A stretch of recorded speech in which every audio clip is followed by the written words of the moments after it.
আসন্ন লোকসভা নির্বাচনকে কেন্দ্র করে উত্তর ত্রিপুরা জেলা কাঞ্চনপুর মহকুমা অন্তর্গত কাঞ্চনপুর শহরে রবিবার রাতে উত্তর ত্রিপুরা জেলার পুলিশ সুপার ভানুপত চক্রবর্তীর নেতৃত্বে কাঞ্চনপুর মহকুমা এসডিপিও ও কাঞ্চনপুর থানার ওসি উত্তম দেববর্মা সহ থানার বিশাল পুলিশ বাহিনী ও বিশাল সংখ্যক সেনাবাহিনীর জওয়ানদের সাথে নিয়ে কাঞ্চনপুর শহর এলাকায় নৈশকালীন টহলদারি করা হয়।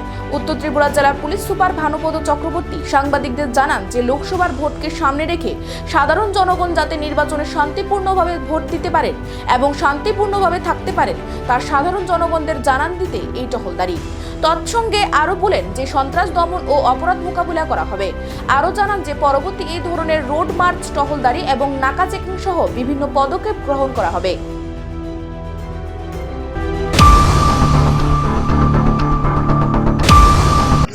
রোড মার্চ আসলে ইলেকশন এখনও ডিক্লেয়ার হয়নি, কিন্তু আমরা ইলেকশন কমিশন থেকে সিকিউরিটি ফোর্স পেয়ে গেছি। এখন পর্যন্ত কাঞ্চনপুরে শুধু 3 কোম্পানি সিএপিএফ এসে গেছে। তো এই যে 3 কোম্পানি সিএপিএফ এসেছে ওনাদেরকে নিয়ে আমরা রোড মার্চ করেছি। উদ্দেশ্য হলো একটাই, যে এখানে যে ভোটার যারা আছে, পাবলিক যারা আছে, সবার মনে একটা কনফিডেন্স দিতে চাই যে আমরা এখানে আছি, আমরা ফ্রি, ফেয়ার এবং পিসফুল এখানে ইলেকশন করাবো।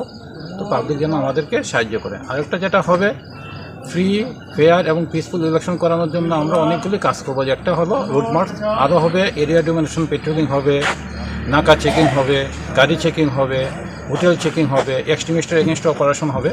প্রত্যেকটা কাজেই যেন পাবলিক আমাদেরকে সাহায্য করবে। কোথাও যদি পাবলিকের মনে কোনো জায়গাতে কোনো সন্দেহ থাকে, কোনো ইনফরমেশন থাকে, আমাদের সঙ্গে শেয়ার করতে পারে।